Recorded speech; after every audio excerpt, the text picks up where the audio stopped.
Persuading people to take the actions we want can be hard. Our teams and clients are bombarded with thousands of messages every single day. But there is a way for you to get above the noise. Stories. This is the Stories of Traction podcast, and I'm your host, Matt Zaun. Join my guests and me as we unpack the power of storytelling. We'll talk about topics like leadership, sales, and marketing, all through the lens of strategic storytelling. Enjoy this episode.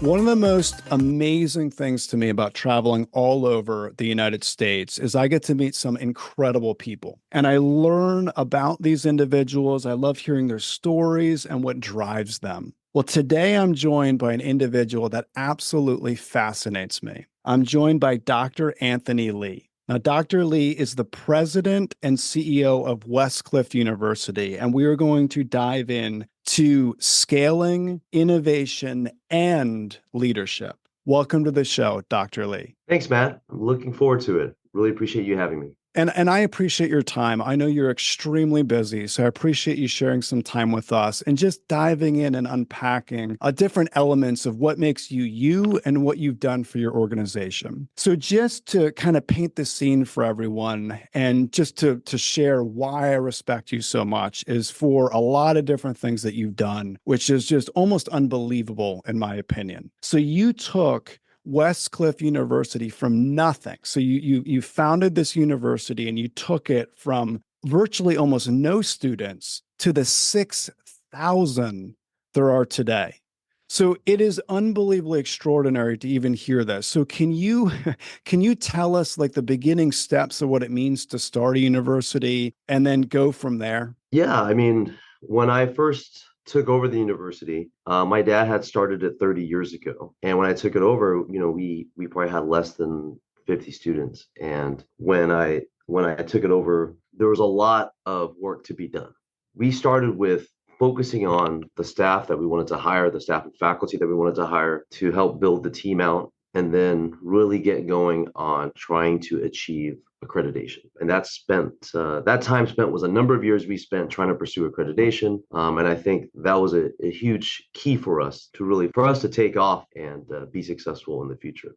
So it almost reminds me of a marathon, right? So it's like, it's not clearly a sprint where it's very quickly over. It is a very lengthy marathon from getting something up and running, assembling the right team. You mentioned accreditation. And it's interesting because people that have a knack for running, they might enjoy exercise running, and then they get involved in a marathon, they realize it could be pretty grueling after they get through a certain mile marker. So it's almost the same scenario where, you have a passion for higher education, you've seen what it has done in you and your family, in the community, so you really want to spearhead that, help that, drive that into your community, but then things can get tough, right? I can only imagine taking an organization the way you did and expanding it out to that level. There must have been some pretty challenging times. So when those challenging times came up, how did you stay grounded? How did you stay almost in a peaceful state while some things might have been really challenging at that moment? Yeah, I mean, I would say if I was looking at the end goal all the time, it would have made me very exhausted. So our accreditation was the first step, and that was our goal. And we knew that was going to take several years for us to achieve it. I think I was more focused in the beginning on the steps needed to be achieved to ensure that we reach accreditation. And some of the biggest challenges, I would say, was finding people who really believed in our shared mission. And what we want to do at Westcliff University, and this is what I was telling people when we first brought them on board, is we believe that there was a place in higher education where a quality U.S. education should be affordable and accessible to students all over the world. A quality U.S. education is a life-changing event for most students all over the world, especially from development countries. And so the challenge I think we faced in the beginning was finding the talent and the people around me that would help us drive towards that vision and work cohesively together. So while you're saying that, so this is so important, I don't want people to miss it. So you had mentioned, if you would have focused on the end goal the entire time, it would have been exhausting. That is such a powerful point that you mentioned, because I feel like people do this all the time. In fact, a lot of people are trained to do this. Focus on the end in mind, visualize your goals, focus, focus. And it's amazing because if it's this massive, massive goal, it can be flustering. It can be frustrating. In fact, I know you're a basketball fan, so I immediately thought of Michael Jordan. And I remember an interview that Michael Jordan had, this was decades ago, but it was fascinating to me, where as everyone listening to this episode can recognize, Jordan played under intense pressure. And one day he was asked in an interview, how in the world are you able to stay so grounded under such intensive pressure? And he said, I don't focus on the negative potential outcome. I focus on the task at hand. Meaning he wasn't focused on the tens of thousands of people staring at him. He wasn't focused on negative news reports the following day if he missed the basket. He wasn't focused on any of that. He only focused on the task at hand, which was doing what he had done since he was a child, which is take a ball and put it into a basket. And it really speaks volumes to your leadership about focusing on the task at hand and not focusing on all the way down the road, because it can cause a tremendous amount of frustration when it comes to that end goal. So can you speak to just the sheer amount of focus from a day-to-day perspective that you endured and you focused on? Absolutely. And that's a great story. When you have a goal in mind, I like to analyze all the potential outcomes. I'm a very collaborative leader. I like to get input from all stakeholders, and I'll analyze it very extensively. But once you make the decision to say this is the direction you want to go, you have to just move forward, trust that you made the right judgment, and go for it. When I was working with my team, we're going through accreditation. We weren't looking at the environment to say this is probably not the best time for school to get accredited. There was a lot of things happening in the regulatory environment, especially for small private universities. But we focused on the task at hand, which is, okay, let's meet the requirements. How do we meet the requirements? What do we need to do to meet the requirements? What do we need to do to make sure we have the quality standards in place that accreditation will look at us and say, okay, this is a quality school. They meet our requirements, and we're going to view them very positively. So I think breaking that out into different chunks is important. It's interesting. The story you just mentioned was interesting to me. I want to share a story with you that's kind of an inspiration for me. Okay, so Phil Jackson. We know Phil Jackson was the coach of the Michael Jordan and the Bulls. He's also a championship coach for the Lakers. And I remember one of the philosophies he had was an 82-game NBA season is hard to focus on the entire all 82 games. He breaks it out into 4-game chunks. So he says, okay, these next 4 games, we're going to try to win 3 of them. If they win 3 of them, that's 75% winning percentage. That's fantastic. And he broke it down into 4 in chunks of 4. I take that same approach. It's a long journey. We have to have mini milestones. And at the end of the day, if you have mini milestones that you are achieving, there are steps in the process. You need to make sure you celebrate those, keep your team motivated, and then you move on to the next one and say, hey, okay, what's next? What are we going to achieve next? As you start getting more and more of those wins under your belt, it makes it a lot easier to continue to move forward and continue working hard. So I like that you focus on stages, right? Focusing on that stage and then going to the next stage. So let's talk about that. So, because just taking something from virtually nothing to 6,000 students, it sounds unbelievable, but clearly there's stages. So I'm guessing, correct me if I'm wrong, but the first stage would be almost from nothing to 100 or 500 students. What would be the first stage that would be designated within that? For me, the difference was when we got to 100 students, I think. To 100. So that was like the big, let's go celebrate. So 100 was a big deal for you back in the day. It was because we were not profitable. We were losing money. And during that time, it was super hard to try to have students, especially if you're not an accredited school yet. So that was a big moment for us to get to 100 students and for us to know, hey, we have something here that students believe in. Yeah, it was certainly a big phase for us. So take me through that, because so you're losing money.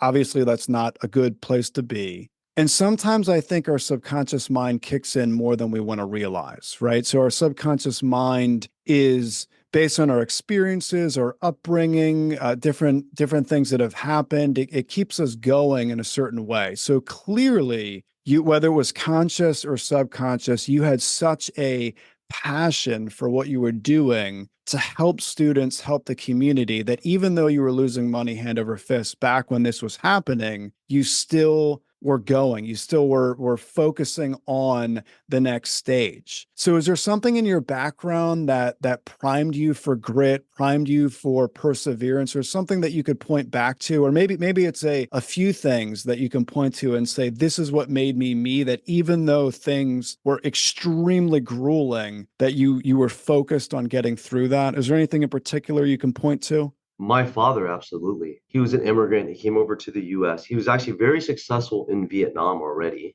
Because of the war, he had to come to the US with almost nothing, with two little kids, and pretty much start over. So the grit that he had, the perseverance that he had to continue to move forward. And he's a very successful educator, business person, entrepreneur right now with multiple businesses all over the world. He's an inspiration, and he's always instilled in me like we can accomplish anything if you put hard work into it. And he's all about putting in the work.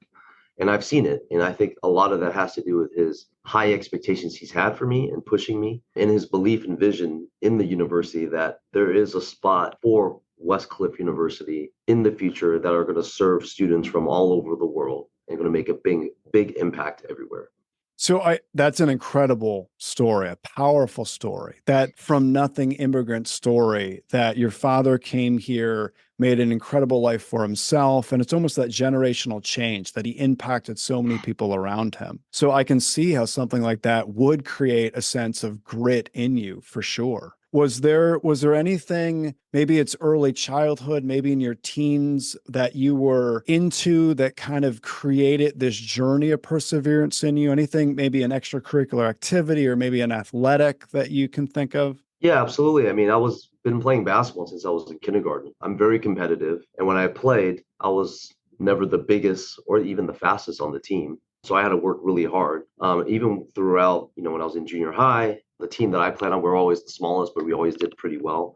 When I went to high school, I was playing on the basketball team, not the biggest or fastest again, but that just means I had to work extremely hard to really do well and get playing time. I think that really taught me a lot. Athletics taught me a lot about life and about so many different aspects. So that's really interesting to me, because a lot of people that I talk to in higher education, they're so focused on those book smarts. They're so focused on extracurricular activity, but from like a mind perspective, that it's very rare that I talk to someone in your position that is very passionate about athletics. So is there something that you feel separates you from others when it comes to you connecting with both worlds, not only the academics, but also the athletics as well? I feel like that's always been my passion. And in athletics, it's taught me so much about life skills, but teamwork, hard work, having good work ethic, being committed and dedicated to a team. And I think as a leader today, it's helped me a lot, because a lot of the times I was really trying to be, I was one of the team captains, trying to galvanize everybody together to make sure we're going in the same direction. And those that are not doing so well, I was all about trying to encourage support and provide them with some positive encouragement for them to keep going. And, in sports, it's not always going to go your way. So you have to have a positive mindset to continue to move forward. I believe that athletics has prepared me a lot, not just to be a better person, but a better leader for the university. And that's why I feel strongly that having that type of experience really makes you become exposed to so many different experiences and situations and interpersonal relationships that is just so valuable that you wouldn't get elsewhere. And at the same time, I do believe that it also provides a community of support. It's your own social network. And now you have peers that you're going through the same thing with, and you build this really deep relationship with them, right? I still talk to some of my teammates from my high school basketball team a lot together, right? So it really brings people together. And at the same time, and I would say when I was in high school, it was a huge kind of support network for me to look forward to going to school every day. If I'm just studying all the time, I'm not going to look forward to just going to school to study. But if I'm going to school, study, to learn, and play basketball, it made me happy. Sure. So let's dive into that a little bit more, because it really makes me think of collaboration, because you had mentioned team effort, and I'm sure that this has connected almost with your staff as well, that there's a team dynamic. And I've known you now for a few months, and one of the things that I learned is how humble you are. Even though you have achieved extraordinary things, you still have an element of humility. You still ask for feedback. You still collaborate with others. You still ask for others' opinions and bring consensus together. So I want to talk about that because there are people that reach your level of success in life and they're not humble. They're extremely arrogant. They think that they know everything, and that's not the case with you. Like you have a presence where you're willing to receive wisdom from others. So is there anything in your upbringing or your past or maybe an experience that led you to be more humble? I think it comes back to my upbringing and my culture. We're a very tight-knit family, and that's across not just my immediate family, like my siblings and my parents, but across my cousins and aunts and uncles and everything. We actually depend a lot on each other many times for all these life events that are going on, and we celebrate each other. That allows me to connect with other people very well. I think my dad has always been the most wise person I know, and he's always taught me so many things over the years. But I also think that growing up, I was the youngest of four. And, my older brother, my older sisters, they're always trying to teach me and help me and support me along the way. I think that made me just feel like, hey, I've had a lot of support throughout the years, and I've had a lot of people that have helped me. And just because I get to a certain level of success, I still don't know everything, right? And I think there's a lot of leaders out there that have a board of trustees, board of directors, they have a chief of staff, whoever they might be, but they're getting guidance and support and input from a lot of people. No one's doing it on their own. Yeah, it still speaks volumes to your leadership, though, because you are very far away from your upbringing, right? I mean, I think you mentioned to me recently, it's what, is it a 15-hour flight? I mean, it's not down the street. So I think it would be easy for you to kind of forget about a past life, forget about different elements of your upbringing, and to almost sit in a high tower, so to speak. But you don't do that. I think that you have captured different stories from your past so well that it's led to a tremendous amount of empathy, that you connect well with others because of that. And I think it really speaks volumes to your leadership. There's a lot of people that they almost like block certain things out in their mind, and it's to their detriment because they lose sight of where they came from and what they're about. And you have not done that. You have, in a positive way, held on to elements of your past to help you grow in the future. And I think that speaks a lot to your character and to what you've done within your organization. So that is incredible. There's two things I want to mention, and I think it'd be relevant. So one is what you just mentioned right now resonates a lot, and I think it has a lot to do with my upbringing and really the friends that I had throughout school and high school and beyond. I was fortunate. My dad came here with nothing, but he quickly found success in starting different businesses. So growing up, I was always one of the kids that was more well off than others. And I had many friends that were just not there.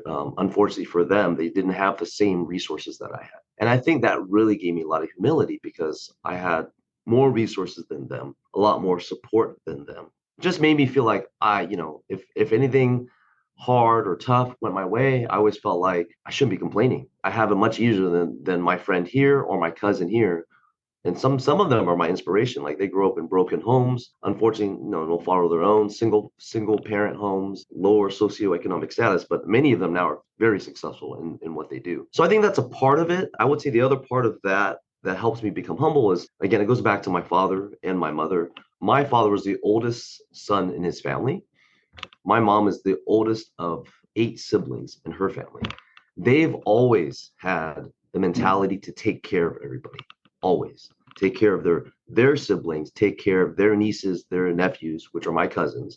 And my dad is the same way. I think that provides me with a mentality of not just being humble. There's other people out there that we need to take care of, we need to help. And that's kind of my approach when it comes to my team, my leadership team, my staff, my advisors. Is like, hey, let's help them, let's support them, let's try to help them progress and bring them up as much as we can. Wow, that is powerful. It almost speaks to, instead of taking things for granted, you have focused on being grateful. It sounds somewhat cliche, but it's amazing how many people don't do that. We take everything around us for granted, and then we wonder why we're burned out, we're frustrated, where you've leveraged your gratefulness for inspiration. You see others around you and you say, hey, even though I have this, I need to be grateful for this, and I need to be a good steward of what I have so that I can grow it. And I think that that is incredible. Absolutely incredible.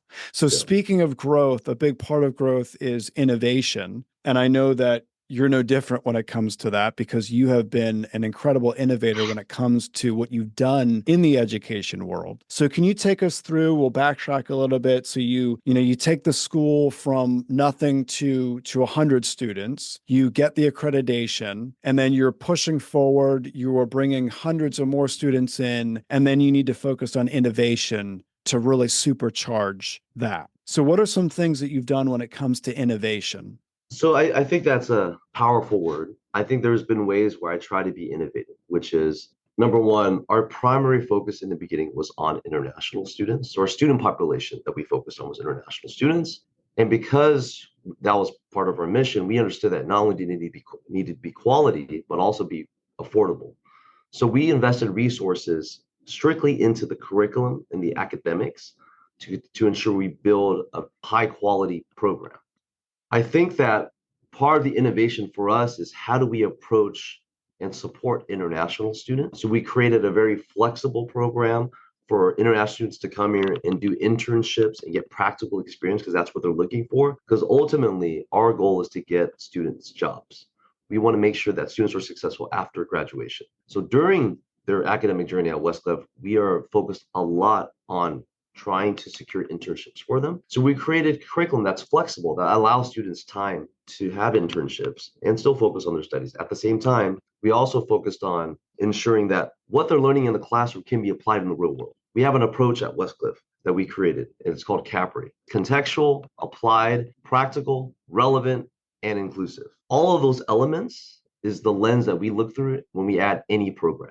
And that has allowed us to be successful in the type of programs we offer to international students and to ensure that they're successful inside the classroom and outside the classroom. And then I also think part of our success is how we work with some of our educational consultants. We have a lot of partners all over the world who are the ones on the ground working with prospective students, trying to help guide them in what kind of education they're going to receive internationally, whether that's in Canada, the UK, or the US. And we've been able to work closely with them to be able to help support them and show them what makes Westcliff University different in the US. And I think those type of relationships that we've created with them has been a large part in our success. Another part I would say that we're innovative is I went to business school at UCLA, and one of the best experiences I had was my capstone project.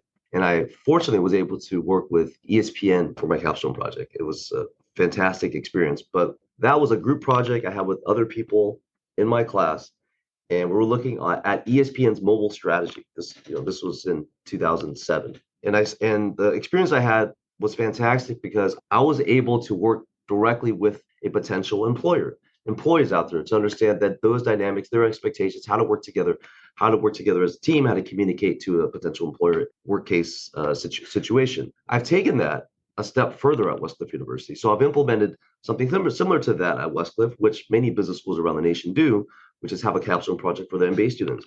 What we've also done, starting to have more of those real life assignments working directly with employers throughout the program. So in a marketing class, they'll work with a potential employer and put together a marketing plan. We would do that across the curriculum so they get that kind of applied learning throughout. And I think that makes a difference for us. And the next step for us is going to be doing that at the doctorate level as well, with dissertation, with students going through their dissertation. And that's just going to be a higher level of research and analysis and recommendations that we can have for our company partners as well. So here's what I love about what you said is that there are a lot of organizations that will talk about their core values, and it's almost like a checklist. They just talk about them where you actually live them. And I know one of your core values is being a great global citizen, and talk about being a great global citizen. You've done just that. You've lived out your value. And I really appreciate that you take something, you not only say it, but you also do it. It really speaks to your leadership for sure. So, Dr. Lee, thank you so much for your time. I very much appreciate our conversation today. I got a lot out of it. There's three things in particular that I'm going to have as takeaways from our conversation. The first thing that you said that really stuck with me is you mentioned that you weren't thinking about the end goal all the time because it would have been exhausting. You took it in stages. You focused on the task at hand, not the negative potential outcome. I think that that is very, very masterful when it comes to achieving goals. I also appreciate you mentioned remembering the different elements of your past. You've done a great job of really solidifying moments in your life, in your upbringing, where you've positively focused on those stories, and it's led to a great element of empathy in you, on your ability to connect with others. And I really appreciate that. And then the third and final piece that is a big takeaway for me is your ability to focus on gratefulness and not taking things for granted. I think that's really powerful. I think often in life, we can take so many things for granted, but we're not focused on that gratefulness. And you've utilized that gratefulness for inspiration. So those are my three takeaways. I know a lot of people listening might have gotten other takeaways. Those were my three. If someone wants to contact you, they want to get more information on Westcliff, where's the best place that they can go to get that information? They definitely can go to my LinkedIn page, and also they can go to our university website, which is westcliff.edu. Perfect. I will include that in the show notes. People could just click and go from there. But again, thank you so much for your time today. I very much appreciate it. Thanks, Matt. Had a lot of fun. Appreciate it. Thank you for listening to the Stories with Traction podcast. Please leave a review, since positive reviews will make it easier for others to find this conversation. Next episode will launch on Friday at 8 a.m. Eastern.